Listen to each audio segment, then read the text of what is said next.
जी मेरे सभी भाइयों बहनों बेटा बेटी माता पिता को भगतमती की सत साहेब जी।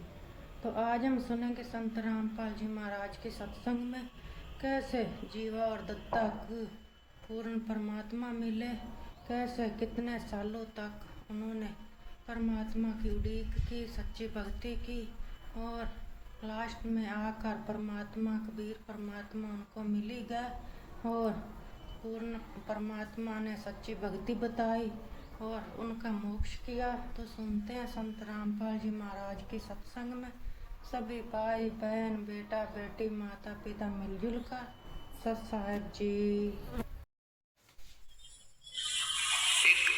उसके अंदर 30-40 घरों का गांव था। पहले छोटे छोटे झोपड़ियां हुआ करती थी और जल का आसरा लेकर ही वो वहां रहा करते थे। तो उसके अंदर उस टापू में अर्थात 800-900 एकड़ जो जगह थी, वहां पर 30-40 घरों का एक गांव था और उसमें जीवा दत्ता नाम के 2 ब्राह्मण भाई रहा करते थे और भी ब्राह्मण परिवार थे उसमें। अब वो जीवा और तत्वा, उसको दत्ता भी बोलते थे, दय को दय भी बोल देते। तो हम संत लैंग्वेज में जीवा और दत्ता बोलते हैं। वो बहुत परमात्मा के चाहने वाले थे। परमात्मा की चाह के अंदर वो इतने मगन थे कि जगह जगह जाते थे, संतों के सत्संग सुना करते थे। अब जहां भी वो जाते थे तो ये बताया जाता था कि गुरु बिन मोक्ष नहीं हो सकता, और फिर ये भी कहते थे कि पूरा गुरु हो, क्योंकि परमेश्वर कबीर जी से भयभीत होकर के वो सभी संत मंडलेश्वर ब्राह्मण ऋषि ये शब्द भी कहने लगे थे कि भाई गुरु पूरा हो, पूरे बिना बात बने कोई नहीं। और अपने आप को फिर पूरा सिद्ध करने के लिए बहुत से उदाहरण दिया करते थे। तो जीवा दत्ता जी दोनों भाई परमात्मा की प्राप्ति के लिए मोक्ष कराने के उद्देश्य से संतों के पास जाते, उनके विचार सुनते और सभी ये शब्द बोलते, यही वचन कहते कि गुरु बिन मोक्ष नहीं और गुरु पूरा हो। तब उन दोनों भाइयों ने सोचा भी हम जहां भी जाते हैं,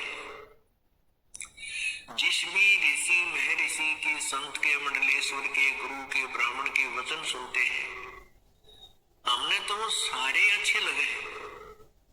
यानी प्रत्येक संत ज्ञान देता है, भगवान की चर्चा करता है, हमें तो सभी अच्छे लगते हैं। लेकिन ये पहचान हम कैसे करें कि इनमें पूरा कौन सा है? सभी अपने आप को पूरा बताते हैं, इनकी वे ऑफ वर्शिप भिन्न भिन्न है, इनके ज्ञान में भी अंतर है। तो ये कैसे निर्णय करें कि गुरु पूरा है? तो उन्होंने सोचा भी देखो, मनुष्य जीवन बार बार मिला को नहीं, क्योंकि ज्ञान जो सत्संग सुनाया जाता है, जो जहां भी कोई सुनाता है, तो यही कहते हैं कि मानुष जन्म बार बार प्राप्त नहीं होता।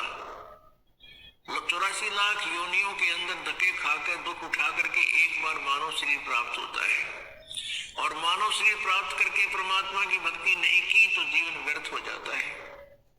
तो पुण्यात्मा जो होती है उनकी छोटी सी बात ही बहुत ज्यादा चुभ जाती है, वो भयभीत हो जाते हैं, भगवान क्या होगा यदि अब के मोक्ष नहीं हुआ तो ना जाने कितनी बार कुत्ते गधे सुअर की योनियां प्राप्त करनी पड़ेंगी। इस दृष्टिकोण से इस मानव जीवन को सफल करने के उद्देश्य से जीवा और दत्ता ने अपने आप सोचा कि हे भगवान, हमें पूरा गुरु मिलाओ। हम पूरे गुरु को समझ नहीं पा रहे हैं, कैसे पहचान करें? तो उन्होंने आप पे एक डिसीजन ले लिया, एक वट वृक्ष की यानी बड़ की एक सूखी लकड़ी पर नीचे पड़ी थी, टूटी हुई काफी दिनों से, उसको उठा के अपने आंगन में जैसे पौधा लगाया करे, जो बना के गड्ढा खोज के और उसमें लगा जीवा गाड़ दी वो सूखा खूंड।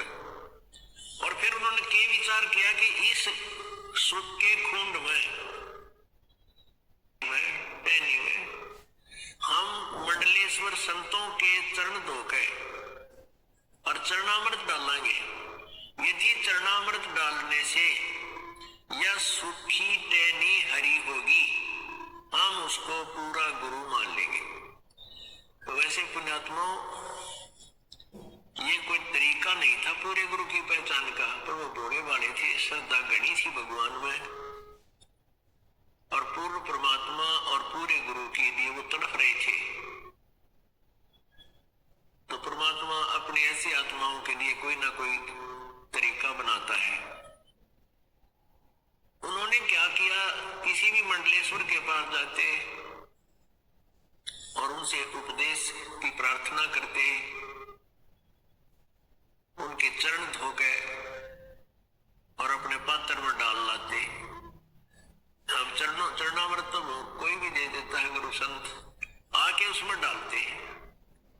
कई को अपने घर पर भी बुला देते, कोई आसपास जा रहा होता, वहां पहले उनके चरण धोते, आहार कराते और उस लकड़ी में पानी डालते, कुछ नहीं हुआ। ऐसे कई वर्ष बीत गए। अब उन दोनों भाइयों ने प्रार्थना की रो कर, एक परमात्मा, हे मालिक, पूरा गुरु कोई है नहीं, क्योंकि हमारी टहनी हरी हुई नहीं इनके चरणामृत से, और पूरे गुरु के बिना ये मानुष जीवन व्यर्थ हो जाएगा। ये परमेश्वर, या तो पूरा गुरु मिले और नहीं तो हम अपने दास के इस शरीरों को, हम दोनों भाइयों के शरीर को, मनुष्य जीवन को खत्म कर दो, इसको खत्म कर दो परमात्मा, और उस समय शेष जन्म देना हमारा ये मनुष्य जीवन का, जिस समय पृथ्वी पर कोई पूर्ण संत आया हुआ हो। वर्तमान में पृथ्वी पर कोई भी पूर्ण संत नहीं है। इतना कह करके घंटों रोए, घंटों रोए। अपन आत्माओं, जब आपको तड़प होगी भगवान के पाने की, फिर आप जी का यही हाल होगा। परमात्मा पाने के लिए राजाओं ने राज त्याग दिया और शरीर का कोई ध्यान नहीं दिया, कठिन से कठिन तप किए। तो उसी सतीथि, ये सतीथि उन्हीं पुण्यात्माओं की होती है जो पुनर्जन्म से भी भक्ति करते हुए आ रहे हैं। कहते हैं, संतों से साधा से ती मस्करी और चोरा नाल खुशहाल, ये तो मल अखाड़ा जीतेंगे युगन युगन के माल। ये जो निकम्मी आत्मा है वो संतों के साथ बदमाशी करते हैं, मजाक करते हैं, उनको तंग करते हैं, और उन चोरा नाल खुशहाल जो नकली संत हैं, बकवास करते फिरे, उन तरह जी रहे, उनके साथ प्रसन्न रहते हैं और कहते मल अखाड़ा जीतेंगे ये युगन युगन के माल। माल मीन रेसलर, पहलवान। पहलवान वही होता है जो पहले एक्सरसाइज करता है, प्रैक्टिस कर रहा होता है। तो आप कई जन्मों से ये रिहर्सल करते आ रहे हो, आप कई जन्मों से भगवान के अखाड़े के माल हो, पहलवान हो। तो ऐसे ही वो जीवा और दत्ता भी वो युगन युगन के माल थे। उन्हीं में ये प्रेरणा होती है परमात्मा के पाने की। जैसे मीराबाई युगन युगन की माल थी, ना समाज देखा, केवल भगवान देखा, चाहे कुछ भी हो, मारो चाहे छोड़ो। तो ये माल होते, ये पहलवान थे मालिक के पाड़े के और सफल हुए। ऐसे ही जीवा दत्ता वो युगन युगन के युगा युगा से वो पहलवानी यानी भक्ति करते हुए आ रहे थे, और उस भक्ति ने फिर अंगड़ाई ली पिछली पुण्य ने, और बहुत तरफ से 6 महीने तक लगभग फिर रोते रहे, हे भगवान, या कोई शरीर छूट जा या कोई संत मिलाओ मालिक। एक दिन क्या हुआ, परमेश्वर कहते हैं, सोचल सिद्धर मैं करूं अपने जन के काज। जाऊं स्वर्ग में जा बैठूं पाताल, कहे कबीर ढूंढता फिरूं अपने हीरे माणिक लाल। लाल ने को ढूंढने के लिए मालिक वहां पहुंच गए। दोपहर के समय उनकी उस झोपड़ियों में यानी उसकी गली में चले जा रहे हैं। अब जीवा बाहर आया। जीवा ने देखा कि एक संत आ रहा है।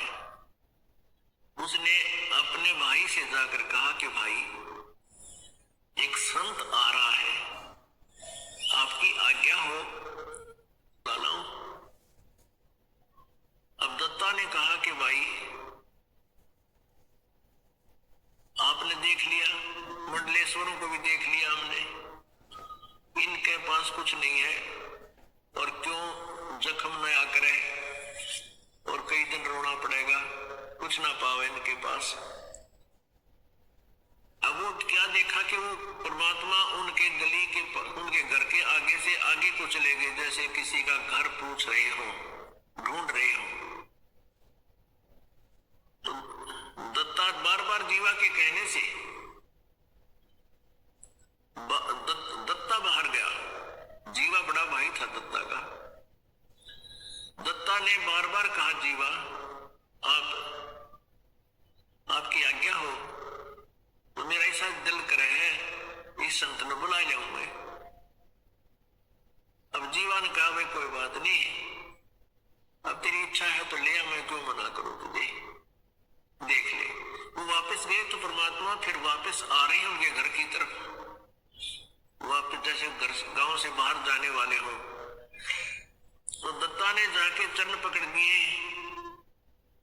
और कहा परवरदिगार ये दास की झोपड़ी है, एक बार दर्शन दो, पवित्र करो दास की कुटिया को।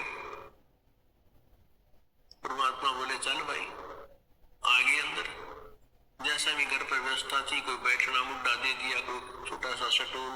और जीवा ने कहा दत्ता जा कोई तसला ला उठा के, थाली ला, थाली प्रांत ला, चरण धोएंगे। महाराज आए, भगवान आए, यानी संत आए हैं। संत तो परमात्मा का रूप होता है, उनका ट्रेनिंग थी वह डेली की। चरण धोए पानी से और जीवा ने कहा था दत्ता संतों के चरणामृत को कहीं ऐसे वैसे नहीं डालना चाहिए, वहां पौधे में डाल दिए, उसमें पौधे में। अच्छा जी।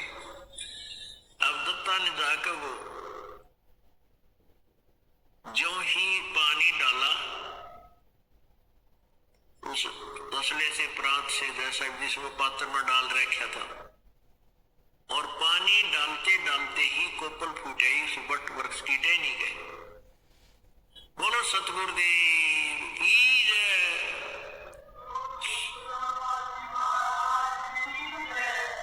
अब दत्ता ने आवाज लगाई जीवा दौड़ के आना, जीवा जल्दी आ। जीवा गया। क्या देख भगवान आगे, आज जिसकी चाह थी वो मिल गया हमारे को। अब देखे थोड़ी देर में पूरी कोपल फूट गई, इतने लंबे लंबे पत्ते हो गए, सूखी टहनी गए। अब दोनों ने एक एक पैर पकड़ लिया, एक एक पैर पकड़ लिया, रो बुरी तरह ने मुंह की तरफ देखे, भगवान आप कहाँ छुपे थे, ये परमात्मा आप कहाँ छुपे थे, हमने तो सोच लिया था कि ये जीवन बर्बाद होगा और यही प्रार्थना करते थे भगवान या तो इस जीवन हमारा अंत कर दे, इस मनुष्य जीवन का, फिर दे देना जीवन, फिर जन्म देना मालिक जब कभी परम संत यहाँ आए हों। हमने सोच लिया था कि पृथ्वी पर कोई संत नहीं रहा। परमात्मा ने कहा कबीर जी ने कि भाई बच्चा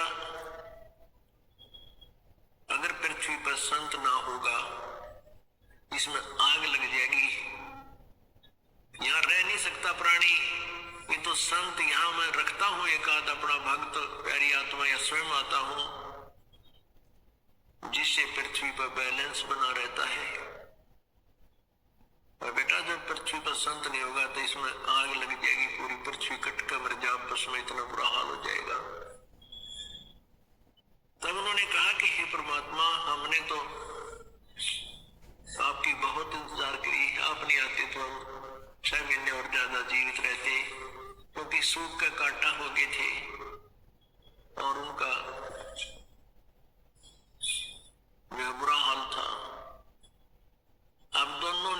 उपदेश लिया। अब उपदेश लिया, ज्ञान सुना, सबसे न्यारा ज्ञान और सबसे न्यारा भगवान। उस ज्ञान से परमात्मा आते रहे, उनको ज्ञान सुनाते रहे, आते रहे, ज्ञान सुनाते रहे। कुछ दिनों में वो ज्ञान से परिपक्व हो गए। वो उस ज्ञान को फिर सुनाने लगे अपने ब्राह्मण वर्ग में।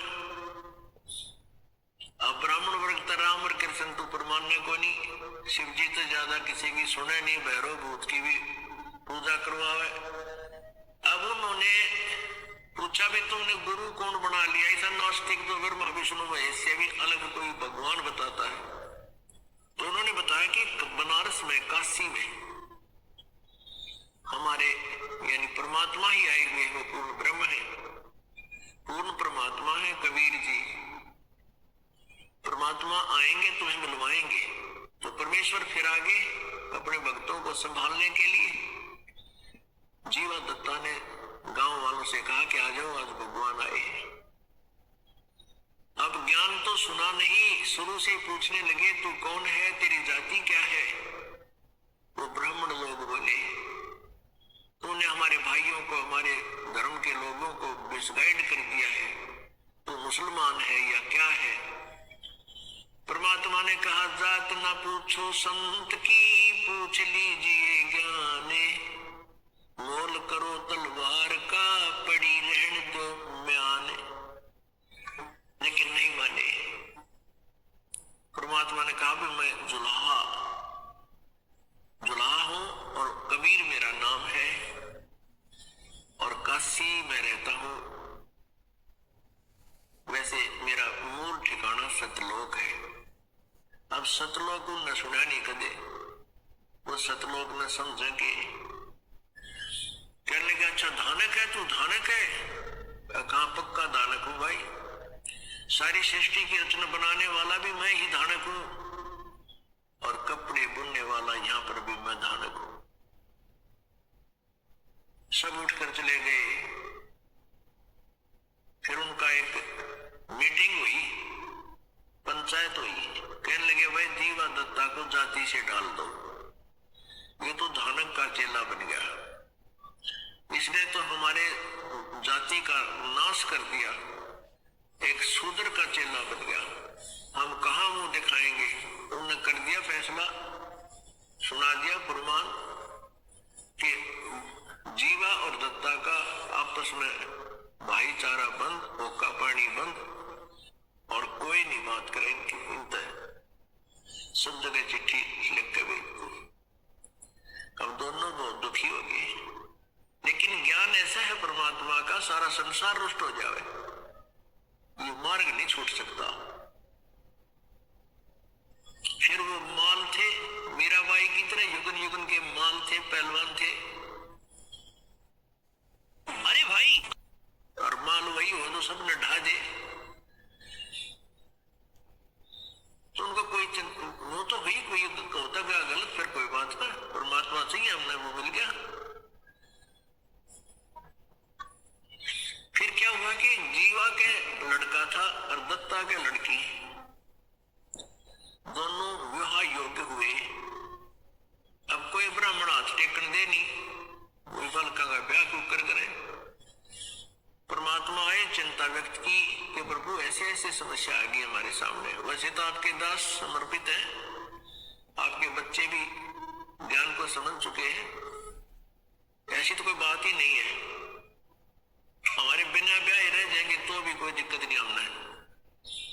आपके ज्ञान से हमें प्राप्त ज्ञान हो गया, पता लग गया कि 1 लाख पुत्र 1.25 लाख नाती, उस रावण का दीवान बाती, इस वंश चला के देख ले, 1 लाख बेटे थे रावण का, को दीवा लावणी अभी को ना वंश शेष रहा नहीं, या तो सब ने जाना है।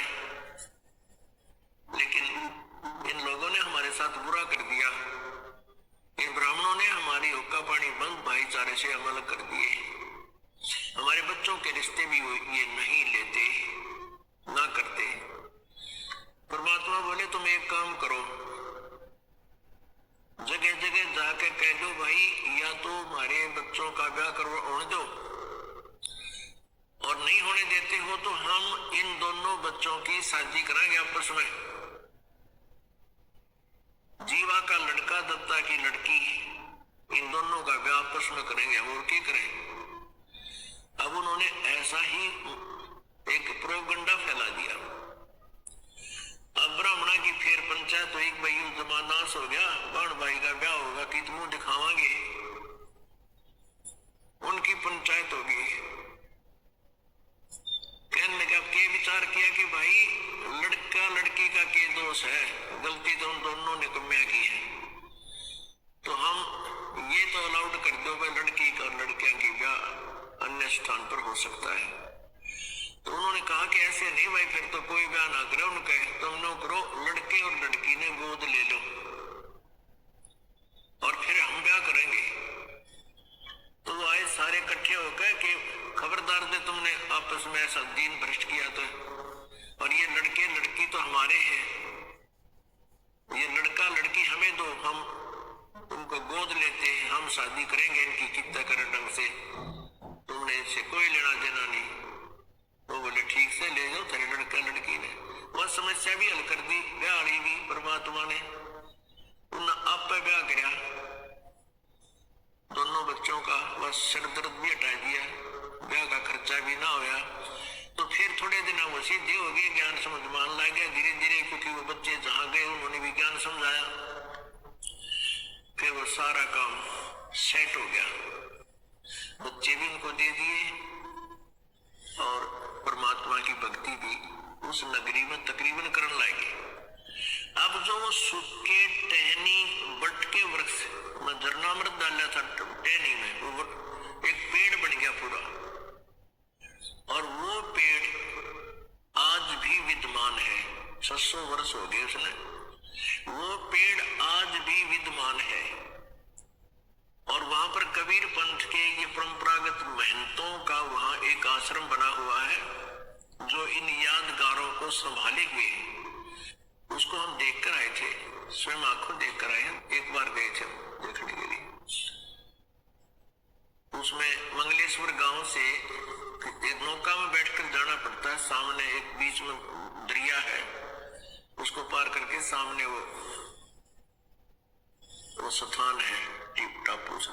तो वो बता रहे थे कि पहले ये वट वृक्ष इस पूरे क्षेत्र में फैला हुआ था, यानी वड की एक ऐसी व्यवस्था होती है, एक वड बढ़ने आगे बढ़ने की जगह मिल जाओ, वो ऊपर से इसकी दाढ़ी सी आती है नीचे जड़े, और जमीन में घुस जाती है, और कुछ ही देर में वो पूरा पिलर सा बन जाता, सपोर्ट देती है और आहार खुराक देती, फिर आगे टहनी चली जाती, यानी बहुत दूर तक जा सकता है। लेकिन अब उसको काट पीट कर दोबारा वहां खेती करने लगे, और वो थोड़ी सीमा में रह रहा है 2 एकड़ जमीन में, मतलब वो लगभग टोटल तो 4 एकड़ में गए हैं, यानी 2 एकड़ ऐसे बढ़ गए हैं, सेंटर से 2 एकड़ 2 एकड़, तो ऐसे 4-5 एकड़ में अब भी वो विद्यमान है, शेष बचा हुआ, बड़ी बड़ी दाढ़ी उसको नीचे, बड़े बड़े पेड़ हो गए ऐसे ऐसे। तो वहां महंत है, उनसे भी पूछा, वहां के गांव नगर वालों से भी पूछा, तो उन्होंने यही बताया कि ये कबीर परमात्मा जी या जीवा दत्ता नाम के 2 भाई ब्राह्मण भाई रहते थे, उनको ज्ञान दिया था, उन्होंने एक शर्त रखी थी, उस कारण से ये वह सूखे वृक्ष की टहनी, ये पेड़ रूप धारण